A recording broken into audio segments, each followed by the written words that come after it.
নমস্কার বন্ধুরা, এই দেখুন আমি আমার উঠোন বাগান থেকে বেগুন তুলতে এসেছি। এই যে এই বেগুনগুলো আমি পলিথিনে কেন ঢেকে রেখেছি বলেন তো? কারণ হনুমানের ভয়ে।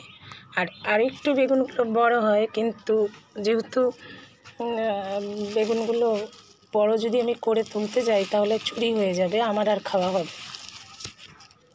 তাই বেগুনগুলো আপনাদের সঙ্গে শেয়ার করছি।